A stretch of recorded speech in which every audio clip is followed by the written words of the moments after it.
şükürçülük olsun, Peygamber Muhammed Aleyhisselam'a salamlar olsun. Şükürçülük degen manisi qanday? Jede salt katarını aytып ötkenmiz. Salt katarı emas bu. Can dilimiz menen sezerlik.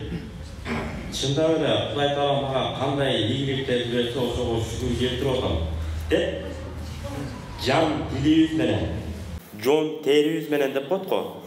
Denemiz menen koşo şükür keltiriş керек мындай жатканда.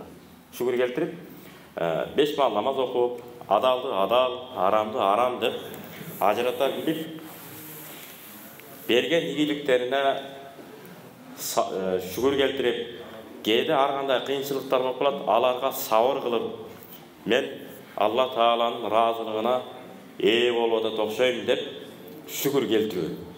Mana ушул şükürçülüktün mani ушул экен.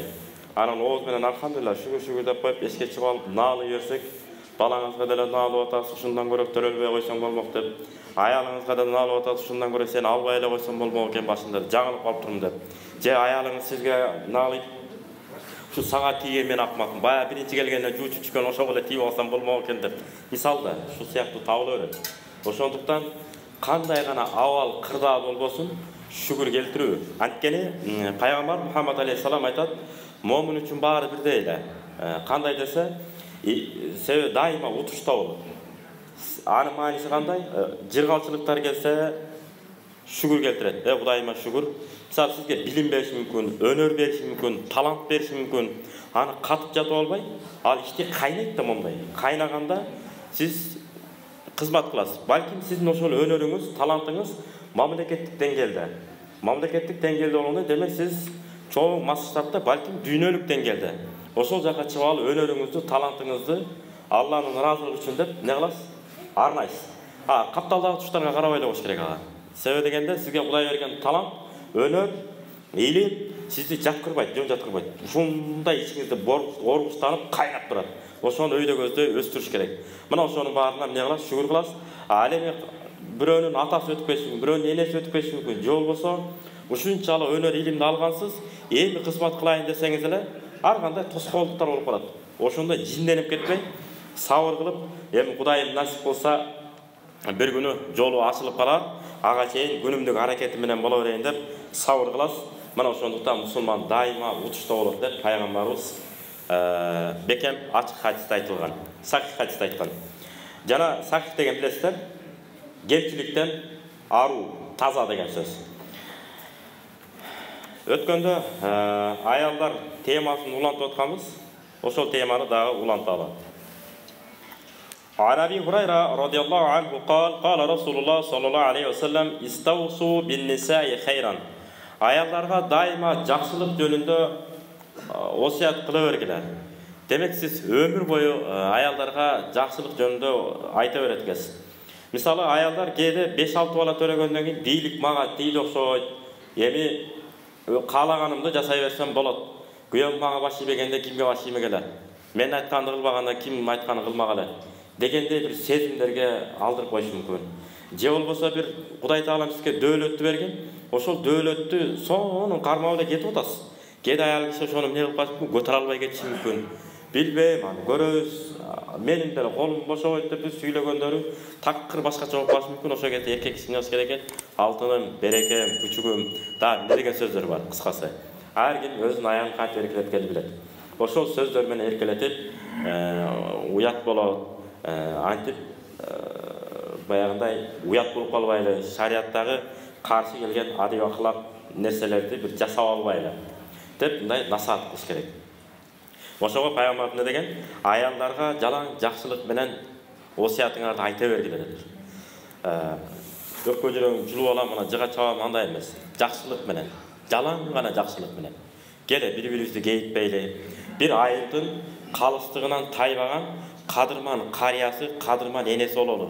Koy andan göre ököz, daima kalıs sözde aytып, жақсылыққа sebep çok жүрө берели деп деген сыяктуу нерселер менен эмне кылат экенбиз? Жетелейбиз жакшы жака. Fa innal mar'ata khuliqat min dil'in. Ayal kişi adam atanın kıyışık kavurgasından жаралган. Дагы wa in a'waja ma fi dil'i a'lahu. Мына кабыргалардын эң кыйшык жеринен депти. Беркиле түз болуп калган эң кыйшык жери бар да. Так ошо кыйшыгырагынан кыйшык болуп кетет да, кыйшыгыраак дейт.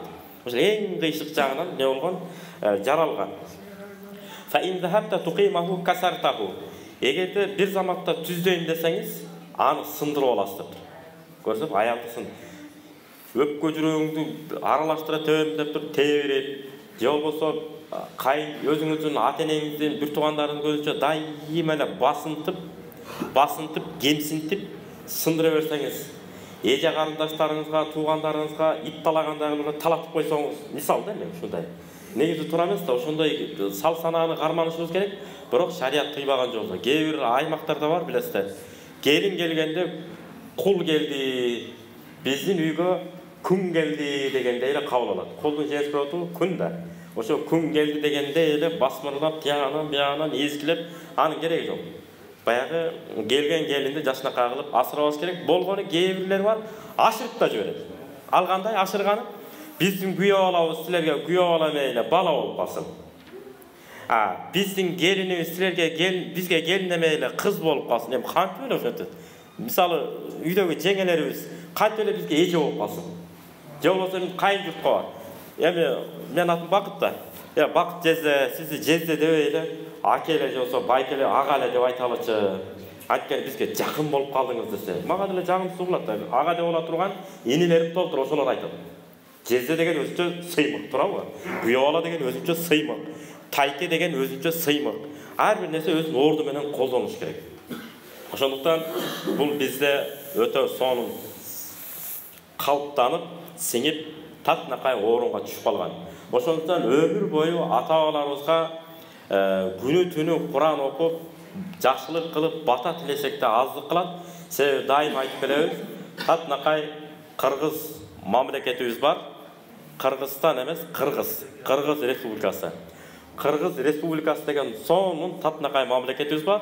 Ушул мамлекетибизде эркин жашап, кайсыл өлкөгө өнөрүңүз бар. Спорт жагынан болсун, билим жагынан болсун, кыскасы кайсы жагынан болбосун, өзүңүздүн жашынакай байрагыңыз бар. Кыргыз Республикасы деген. Ошону коркпой, үркпөй, уялбай, намыстанбай көтөрүп, желбиретип, өнөрүңүздү, талантыңызды дүйнөгө таанытып келе берсеңиз боло берет. Ушундай абалдабыз. Ушуга биздин ата-бабаларыбыз эмнеси төгүлгөн? Дайым айтып келебиз, каны төгүлгөн, жаны төгүлгөн. Кээ бири өмүрү менен кош айтышкан, кээ бирлердин арыз муун ичинде калып кеткен, акыйкатты элге жайыта албай калып кеткен. Мына ошондой учурлар бар.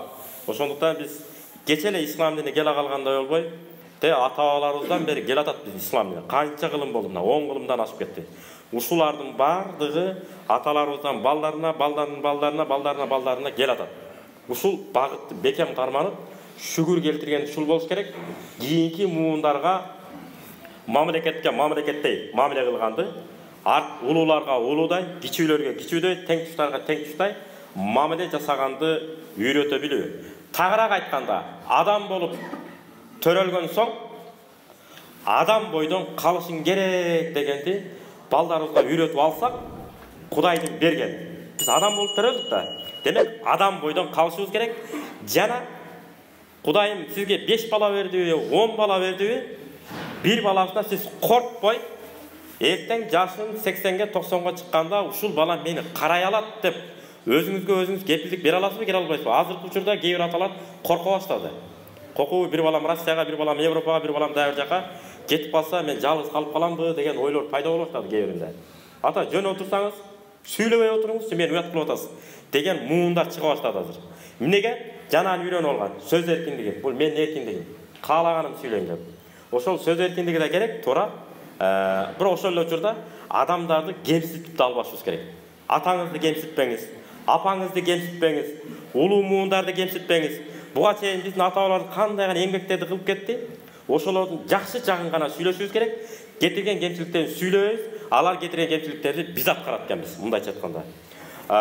Ошо пайгамбар Мухаммад алейхиссалам айтат: өтүп кеткен адамдарыңардын жакшылыктарын гана сөз кылгыла, кемчиликтерин сөз кылбагыла дейт. Демек, кимде ким намаз окуп, 5 намаз окуп атабы? Өткөн муундардын кемчилигин айта баштады, аны ээрчибеңиздер. Аят хадисти эле шууруда тизип сайраса дагы, Себеби пайгамбарыбыздын айткан хадис менен мүнөздөлбөгөндүктөн. Пайгамбарыбыз Алла Таала Куранда айтып атпайбы? Ва иннака ла ала хулукин азим. Сен эң бир улуу мүнөз менен мүнөздөлгөн пайгамбарсың дейт. Эң улуу мүнөз менен. Демек, ислам динине канчалык кирген сайын жакшы мүнөз менен мүнөздөлүшүбүз керек. Ушунчалык мүнөздөлүшүбүз керек. Бизди көргөн адамдын кимдин маанайы чөгүп аткан болсо, маанайы ачылып кетсин. Мен да ушул адамдай адам болсом жакшы болот эле деп. Ошол үчүн Хасан Басри рахматуллахи алейхи эмне деген? Дават сөз менен эмес, дават өзүң менен деген. Динге чакыруу кооз сөз менен эмес, өзүңдүн жүрүш турушуң менен дейт. Тилибиз менен буудай куруп, бирок карыз алсаңыз, карызыңызды бербейсиз. Бирөөлөрдү кагып силкип түртүп кете бересиз. Аялыңызды карабайсыз. Балдарыңыз менен убакыт бөлүп, атадай болуп сүйлөшпөйсүз. Анда эмнеңиз ата? Ушундай экен, ислам дини ушундай. Ошол үчүн ислам аалым айтат, балдарыңарды жоготуп албагыла деген. Кантип жоготуп алба десе, баарлашпай койбо дептир. Баарлашпай койбо. Биз менен балдарыбыз баарлаша турган убагы 9-класстарга чейин экен бүгүнкү күндө. 10-11 класстан баштап кечирип болду. Мына азыр 11 класс окуткан балаңызды айтып көрүңүзчү. Балам, апаң, сен, мен болуп бир парк жакка секен айланып келсек деп атабыз. Не дейсиң десе, бар өрүңүздөрчү өзүңүздөр. Мен кингиде барам деп качат экен. Себеби ал өзүнүн ою боюнча чоңоюп калды. Сиз менен жүрүп, балмуздак жолубузду абелке жеп алып, маектешип жүргүсү келбейт. Көрдүңүздөр, ошондуктан кичинекейинде көндүрүп, баарлашып, ойноп, аралашып, көндүрүп алышыбыз керек. Кандай эле пайгамбарыбыз Асан менен Үсөн келгенде Али радиаллаху менен Айше, Фатима менен бул жакка качкандагы пайгамбарыбыз гана эркелеткен. Демек, ата-энебиз келеби, кайната кайненебиз келеби, алардын көзүнчө тим эле езилип, айланайын, кагылайын, кээ бир болсо садакаң болоюн деп үйрөткөн. Бул биздин ата-энелердин көзүнүн кулагына жаман угулат. Байкайсыздарбы? Ошол үчүн ата-энелердин көзүнчө балдарыбызга езилбей эле коелу. Езиле турган чоң атасы бар, чоң апасы бар. Тайтасы бар, тайнеси бар. Ошолор езилип бүткөндөн кийин алар кетет го. Кеткенде мага десе бутун учуна мына көтөрүп алып эркелетиңиз, өзүңүз билиңиз. Алар кеткенге чейин унчукпай тигилей эркелетип алсын. Ичиндеги бугун чыгарып алсын. Чоң атасы менен чоң апасы, тайтасы менен тайнеси. Анткени пайгамбарыбыз үйгө кирип келгенде Асан менен Үсөндү баса калчыкен. Алар пайгамбарыбызды баса калчыкен. Ойноп, керек болсо экөөнү күрөштүрүп атпайбы? Күрөштүрүп, Асан мындайынан чап, тигиндейинен чап десе, Фатима энебиз кичине ыңгайсыз болуп, ата бергенсеңиз дейт. Эмне эле жанатан бери Асанды чап, Асан чап деп атасыз. Үсөн таарынып калбайбы сизден десе, Үсөнгө Жабирил периште балет этип атпайбы дептир. Мен ошон үчүн Асанды чап деп атам да дептир. Көрдүңүзбү? Ошон үчүн берде калыстык да керек, этиятташ керек, жана бири-бири менен эмне болуш керек? Аралашыш керек экен. Эми ушул хадисте эле улай. Ва ин тарактаху лам язал а'важ. Бул аялдар жаралганда эле ушу кыйшык жаралыптыр, эми жөн эле коеюнчу десең дейт. Анда кыйшайган бойдон калып кетет дептир. Ошон үчүн мактап, сен жакшы болгонуң үчүн мен ата журтум үйгө үзүлбөй келет. Сен таптаза аял болгонуң үчүн үйдө бир да желе турбайт. Сен зыңкыйган аял болгонуң үчүн балдарымды, кыздарым кара бүт бар мектепте жакшы окуп атат, адеп акылагы да сонун, жана келди кетти адамдарга сый урматын орду менен коюп атат деп коюшубуз керек экен. Анакей аялыбыз менен бар балаңдап сүйүнүп учуп калат экен белечи. Ошентип алдап кое албайбызбы? Алдап коюш керек экен. Жалган сөз менен эмес, чындык сөз менен, эки ширин сөздү ыргытып коюш керек экен. Аны эчтен дарбадан чыкканда өзү деле унутуп каласыз. Улам сиз эстетип тура турган аялыңыз бар өзү деле. Кайерде келатасың? Эмне кылат? Кээ бири чалып берет. Чалып берген жакшы эмес. Ала жолдошу көпчүлүк менен отурушу мүмкүн, башка болушу мүмкүн. WhatsApp деген бар. Алыс жакынга илгери кыз дечеле го. Алысты жакындатып баарлаштырган азыр WhatsApp болуп калган. WhatsApp кыла секин жазып коюш керек. Берекем дейт, эмне дейт? Кайерде келатасың? Ысык чай демдеп коеюнбу, же көк чайбы, же Баткендин туугандар айткандай тамир чай даярдап коеюнбу дейт. Ошо чайын даярдап отура берсин. Анан үйгө кирип келгенде эркек киши 7-кабат асманга чыгып кетсе дагы эмне кылат экен? Кой үйдү көздөй барайынчы деп, үйдү көздөй аргыла баштайт экен. Ошого ар бир эркек эмнеде отурган аталар кыздарыбызды бизди эңсеп тура турган эмес, барган жеринде кайын журтун колго алып ала турган кылып тарбиялашыбыз керек экен. Ал кайсы 4-5 бала болгончо унчукпа. Башыңды ылдый кылып эле, кызматыңды кылып, өзүңдүн өнөрүңдү тазалыгың менен, жадырап жайнаган чайың менен, кыргыздын ошон үчүн сонун макалы бар. Аялдын ажары, сулуулугу эмнесинде деген? Аялдын сулуулугу ажарында дейт. Жадырап жайнап турганында дейт. Дагы кайталайм. Аялдын сулуулугу ажарында. Эркектин сулуулугу акылында дейт. акылыбызды орду менен башкара билсек, бизге көркүсүнө көрк берип турат экен. Ал эми аял киши жадырап жайнап эле, ушундай келип эле ашың болбосо, кашың болсун дегенде, келиңдер, чайдан ичиңиздер, тамактаныңыздар деп лыпылдап турса эле, капкара жеңебиз болсо дагы тимелечи, көзүбүзгө периште көрүнөт экен да, мындайча айтканда. Ушунчалык жакшы көрөбүз. Ошол үчүн жана макал чыгып атпайбы? Сүйгөнүң болсун капкара, жүрөгү болсун таптаза дейт экен. Эми bir hadisde aytıp, oşa menen Hazreti Abu Bakr radıyallahu anh'unun sözünü aytıp, sözümde tutayın. Hazreti Abu Bakr radıyallahu anh'un deydi, "Zelle men asnada amrahu ila imra'atin." Ne degen söz? Kor boluptur, kordukta kalıptır. Kimde kim jasay turgan işlerinin bardığın ayalına ötkörüp koygan bolsa deydi. Bugünkü günde jok emes. Кейбирлери ушундай, баары деп айтпайм, кейбирлери. Үйүңүзгө ата-энеңиз келатам деп айылдан чалган болсо, атамдар келатып туруп не кылалы депчи. Тозо алалы дегенсипчи. Же тиги эжемдеркине, же карындашымкына жөнөтүп берейинби дегендей кылып. Ушундайлар пайда болду азыр. Атасы келаткан болсо эмне кылат? Колу бош болбой качып кеткендер бар. Биз көзүбүз менен көрүп атабыз. Мына 6 жыл имам болгонбуз Токтогул районунда да. Бул шаардада иштеп атабыз бүгүнкү күндө. Ушундай үй бүлөлөр бар экен. Мен капа болом балама дейт да. Ушу баламкына келейин дедим эле. Дайыма эжеси, чоң кызыма же кичүү кызыма жөнөтүп берет. Ушул кандай болот шариятта деп. Өзүңүздөн камчы сабынан дейт. Муунун бош кылып тарбиялагансыз. Ошондуктан ар бир аял, эркекти бияка коелучу, аял баласы чечкиндүү болуп, маселени так чече билип, мына менин атам, мына менин апам деп туруп, сый урматын ордуна кое билсе деп ар бир аял эңсейт экен. Ошо эжеңкине түртүр, тиги кызыңкына түртүр деп аткан аял киши деле. Ошон үчүн балдарыбызды муунун бош кылбай, бекем кылып тарбиялап алалы туугандар. Эртең күнү кыйын боло берет экенбиз, бирок картайганда түрткүнчөк болуп калгандан Кудай өзү сактаган болсун. Анан дуа кылалы. Бүгүнкү күндө көрүп атасыздар, карикатура деген чыгып атат билесиздер. Дайыма жеңил ойлукка алдырып албаш керек. Адамда акыл. Имам Газалилер ошон үчүн айтканда, адамды айырмалап турган эки нерсе. Башы орду менен иштесе, сүйлөй турган сөзүн иреттеп сүйлөсө.